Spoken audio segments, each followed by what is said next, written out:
बलोचिस्तान भर में mobile phone internet service एक हफ्ते से मुअत्तल। सार्फिन को मुश्किलात का सामना करना पड़ रहा है। तर्जुमान बलोचिस्तान हुकूमत के मुताबिक डेटा इंटरनेट से दहशतगर्द तंजीमों को राबते में सहूलत फराहम होती है। दहशतगर्दी के वाक़यात के तनाजुर में मोबाइल फोन इंटरनेट की बंदिश का फैसला किया। उनका कहना था कि बलोचिस्तान में mobile phone data internet service अगस्त के महीने में मुअत्तल रहेगी।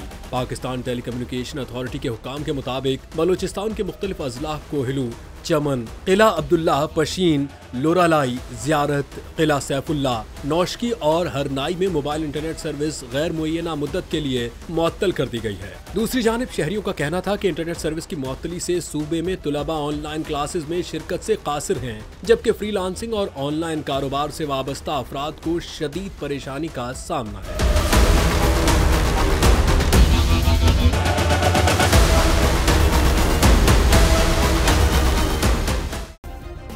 सब्सक्राइब करें और बेल दबाएं ताकि कोई खबर रह न जाए।